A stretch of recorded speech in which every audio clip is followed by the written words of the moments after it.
In 2021, the federal government began an ambitious project to plant 2 billion trees over a decade. Tree planting has become a major initiative worldwide to help fight the effects of climate change. Can you describe what you're doing as you put the tree in? Well, we're planting an all spruce block. Let's describe the process. People like Anna are planting these trees across northern BC. She's planting in a remote area that was heavily logged. Our intern, Andrew Hines, joined her. What's going through your mind as you plant? Well, this block is pretty hairy, so looking for the best route to take. Then I'm finding a microsite and putting a tree in there and hoping it lives. But today I'm mostly thinking I don't want to be here. Why not? It's just like a half day of planting. The end of the season. Everyone's body's hurt. Tree planting is a grueling job.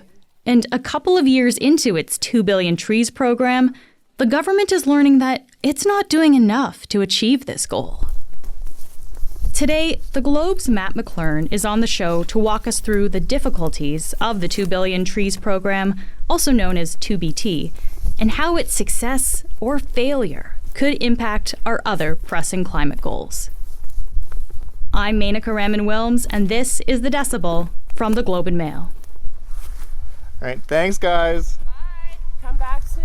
Will do.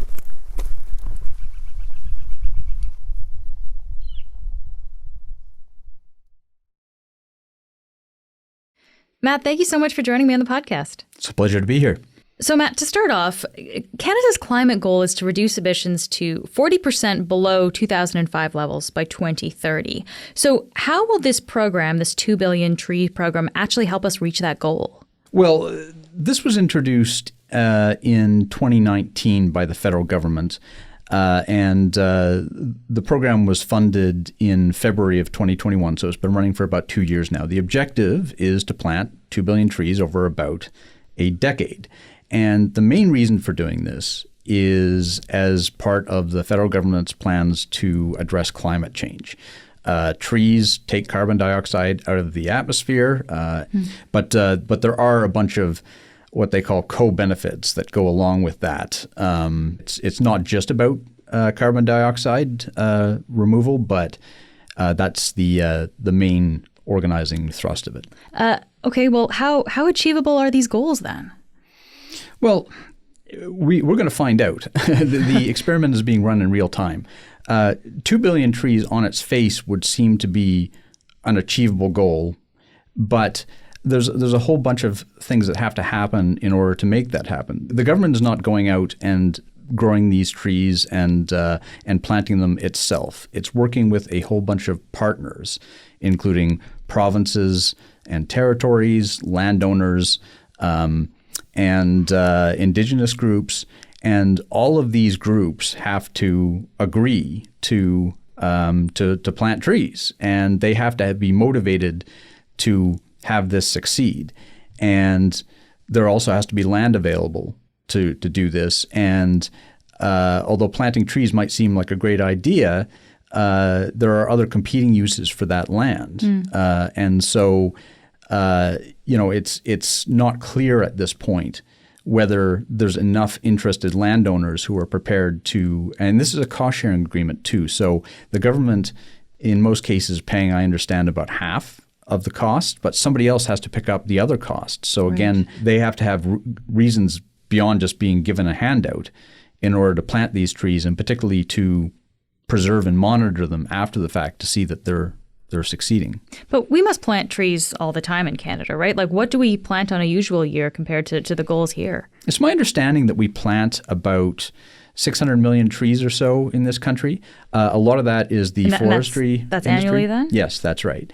And in the government envisions that they'd be planting more than 300 million trees perhaps in the busiest years of the 2BT program. So you can see that that's a substantial increase in the number of trees.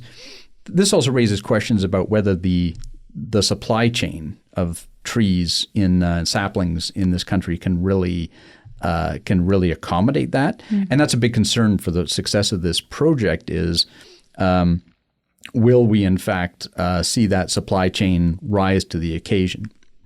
So we are going to get into the supply chain aspect of that later because that's interesting too. But first, I just want to ask you about the politics of this, Matt, because this was an initiative announced by the Trudeau government, the federal Liberal government. Why did they decide to pursue some of their climate goals by planting trees? I think that part of the answer is that it's good politics. So there are many other climate change initiatives that might get people upset. But planting trees is an idea that on its face has a lot of public support, and it doesn't upset too many people. So I think partly it's just good politics, and that's one of the reasons I think why so many other countries have also introduced programs to plant trees. Yeah, you don't have a lot of people lobbying against planting trees, right? That's a pretty universally accepted thing. I think so. And the other issue that was happening around that time is that Ontario had a similar program called the 50 Million Trees Program, which had existed for many years. And in 2019, the government of Doug Ford killed that program. And I think that the federal government saw an opportunity to step in and fill a vacuum there with the 2BT program.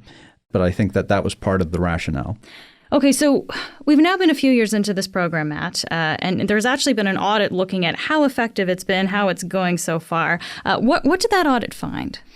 Well, the Commissioner of the Environment and Sustainable Development released a report that covered the period up until October of last year. And it found that if 2BT continues to operate as it had up until last fall, it's unlikely that it's going to meet its objectives. A big part of this is they're just looking at how many trees the government said it would plant. In the first year, which was basically 2021, the government said it was going to plant 30 million trees. And that's a small amount compared to, obviously, the 2 billion that it wants to plant over a decade. But the plan was to ramp up planting. And in that first year, they basically made that 30 million tree target. But the following year, the 2022 planting season, there was a 60 million tree target, and the government saying they are well short of that. In fact, they probably planted less trees in their second year than they did in the first.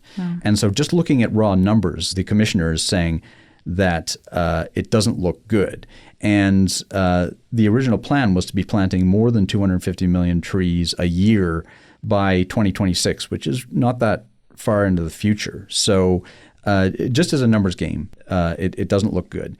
But there were some other findings as well. The commissioner's report found that it wasn't going to meet the greenhouse gas reduction targets it had from 2BT originally. And part of the issue is that in the early years of the program, even the planting activities could be net sources of emissions. And that's partly just because of emissions associated with preparing the land to plant.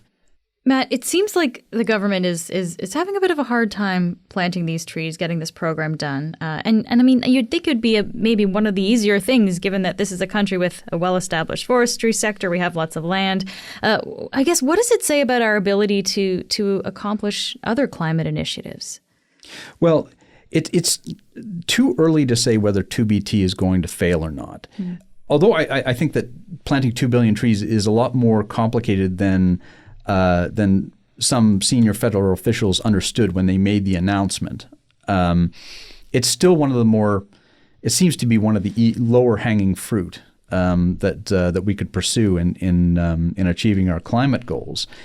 And so it strikes me that if we cannot do this, what does that mean for things that strike me as being much more difficult? For example, there's been a lot of talk about a massive energy transition that is partly underway right now, where we are trying to take large swaths of our energy systems that are reliant on fossil fuels that obviously emit large amounts of greenhouse gases and converting all that to energy generated by renewable assets. That's a massive effort, very, very complicated. lots of ways to get it wrong, and much more complicated probably than planting 2 billion trees. Although, as I said, I don't think that planting 2 billion trees is an easy thing to accomplish. But if we can't plant 2 billion trees, then that raises serious questions about our ability to take on some of these larger objectives, which are far more complicated. We'll be right back.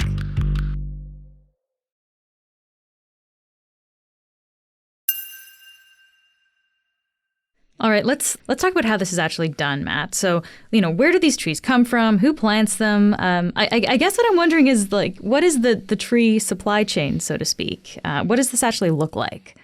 Well, again, it really depends on where you are in the country. It depends on what species you're talking about.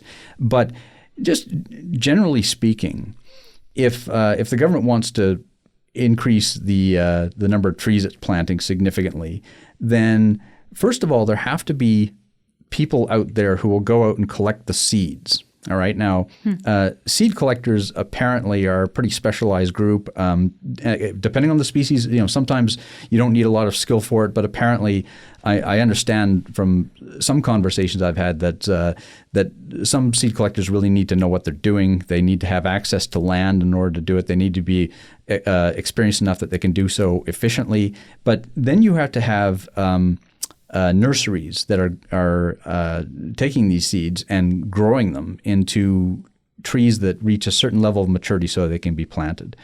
And that supply chain already exists because the forestry industry needs, for example, if they clear cut an area or they cut an area, they need to be able to replant it. Usually there's requirements that they do so. The greenhouses and nurseries are very important players in all of this. And then you have tree planting organizations. And how does that work? So are people literally, they've got saplings and they're going out into certain areas of land and they're digging a hole and they're planting the trees then? Yes, sometimes. I also understand that in certain contexts, some of this is automated. There are actual machines that are used for planting in certain contexts, but you can't always use that machinery, particularly, for example, in remote areas or where soil conditions aren't appropriate. And if you were, I guess, so you can use sometimes machinery, sometimes real people, it sounds like a very labor-intensive activity. How many trees are we talking per day can someone actually plant? You're asking the wrong person. I don't actually know. I've never done it myself. So our intern Andrew actually did speak to a few people who have planted these trees. So let's hear what they've planted.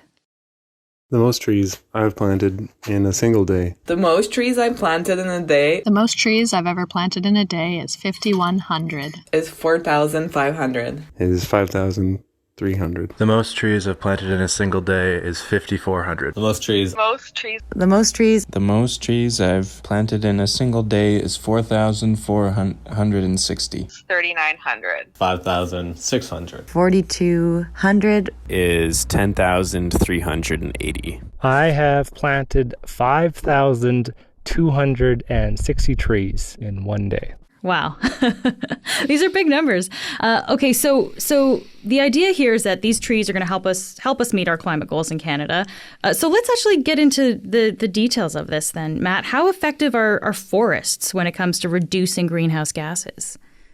Well, I mean, they're actually great at addressing this problem, but different forests are perform differently, and mature forests with lots of older trees in them tend to perform better. And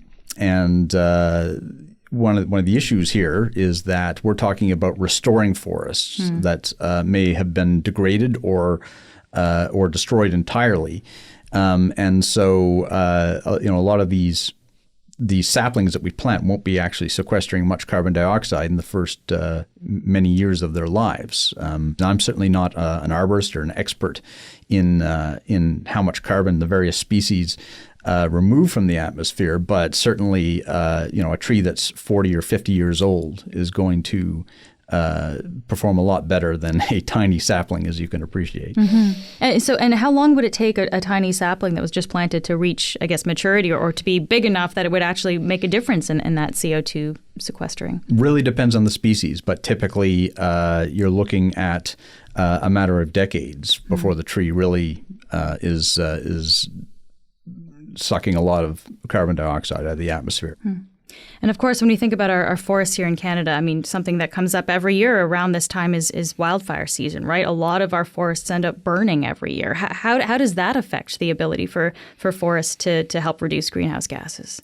Well, in fact, forest fires are one reason why Canada's forests right now are actually a net source of carbon rather than sucking them up. Because when you burn a large swath of forest, all that carbon that was stored, or the vast majority of it anyway, gets released into the atmosphere. And now you also have an area of forest that's there's no trees there, or there's very few, and so it's the annual carbon dioxide that it removes is far less than it was before. In fact, it's my understanding that largely the amount of carbon that gets released in forest fires in Canada isn't included in our national emissions that we disclose. Really? Right? This was something that was actually raised in the commissioner's recent report. Was that that's not being accounted for, and if we did, it would be a substantial increase in our overall national emissions. It's not inconsequential, that's for sure. It's really interesting because we think always just of forests as kind of helping us, take in carbon dioxide, but really this is a huge source of carbon dioxide emissions now. Well, particularly when large swaths of forest are burning in the way that they have in recent years. So you have an event like, for example, the 2016 forest fires in and around Fort McMurray. That represents a large release of greenhouse gases, yes. Yeah. Okay, I want to talk about tree longevity here. So how long do the trees have to stay standing in order to get these benefits? Well, it really depends on what you're growing and where you're growing it again. In terms of tree survival, the first few years are pretty crucial. You've got to plant the right tree in the right place, and you've got to monitor it. And if problems develop, you've got to be willing and able to address that. So a lot of these programs that have where they've failed, there's a whole bunch of reasons why they fail. One of them is if the right monitoring isn't done, then you don't even know that you've failed, right? Or you don't know you're failing until it's too late. And are there any rules in place to make sure that these trees don't get cut down at any point? Well, this is one of the more controversial aspects of this particular project. So my understanding from the administrators is they looked into whether they should get legal covenants put into the agreements they were signing with landowners, basically, that would say that that you are not allowed to cut down these trees at some future date. And what they heard back from people they were talking to was, if you do that, the program will not be successful. And the reason is because many landowners may balk at that. And so for whatever reason, the government had decided that was just too risky and they're not doing it. So there's no guarantee that all these trees we're planting, that a significant number of them won't be harvested at some point. Okay, so let's go back to the audit, Matt. So this report about the audit was released just last month. How has the government responded to this audit that says it's unlikely the goal is going to be met here? I don't think that the government was particularly surprised by the criticisms. And when I talked to the administrators of this program, they seemed to be aware of these challenges as well. So the government basically said, we still think we can achieve the 2 billion tree target, and we are already addressing many of the concerns that the commissioner raised in that report. So I guess the proof will be in the pudding, though. We will see in May of this year, we should have the final numbers from the second season of 2BT. And in future years, we'll see whether the steps that the government is taking now will significantly improve performance. So if we're struggling to plant 2 billion trees, and if the audit found it won't remove as much emissions as initially thought, and these trees can potentially be cut down after, a few years, this plan doesn't seem to be working as well as it's supposed to. It just makes me wonder because, of course, we already have a lot of forests in Canada. Are we also focusing on protecting the forests and the trees that we already have? It's a difficult question to answer because there are certainly people in this country who are working to preserve forests. I'm speaking recently with a charity out of New Brunswick called Community Forest International, and they work with landowners in New Brunswick to protect mature forests. And like many people in that sphere, they say this is actually far more important than trying to restore damaged forests after the fact, and will deliver better results. But when you start getting into that sphere, now you're potentially going to get into conflicts with the forestry industry. So I think that area becomes more politically difficult. Especially if you're talking about, okay, we're going to place restrictions on the forestry industry. And that's not something that we've done a ton of. Yeah. In 2021, Canada's forestry sector added $34 billion to the GDP. So not nothing. It sounds like politically, it's easier to plant trees maybe than it actually is to protect them. I think that's an astute observation. Matt, what happens if we don't actually get to 2 billion trees? Like, will it all be for nothing if we only plant 1 billion? Well, the government has painted itself into a corner here by sending a numerical target, right? So numbers aren't everything in this game. It really depends on whether the right trees are being planted in the right place at the right time. If you plant 2 billion trees in the wrong place, then you won't get much benefit at all. And in fact, there have been cases internationally and probably in this country as well, where the wrong trees have been planted and they become an invasive species and they actually cause net harm. So although there's a lot of focus on the numbers here, when we're looking back at this in 2 decades, it's probably not just the numbers that will be looking at. We'll be wondering about what the health of these forests are and what they're actually accomplishing. Matt, thank you so much for taking the time to speak with me today. It's been a pleasure to be here. Before we go, a quick update. Last week, we told you about the crisis happening in Sudan right now, and we spoke with a couple, Ahmed Osman and Isra Fadel, who were stuck in the capital, Khartoum. Well, late last week, Isra and Ahmed got back in touch with our producer Rachel and told us that they were evacuated on a Royal Canadian Air Force plane to Kenya, so they've now gotten out to safety. In Sudan's capital, though, the fighting between the military and the paramilitary force, the RSF, is continuing into its 3rd week. That's it for today. I'm Menaka Raman-Wilms. Our interns are Wafa El Reyes, Andrew Hines, and Tracy Thomas. Our producers are Madeline White, Cheryl Sutherland, and Rachel Levy-McLaughlin. David Crosby edits the show. Adrian Chung is our senior producer, and Angela Pacenza is our executive editor. Thanks so much for listening, and I'll talk to you tomorrow.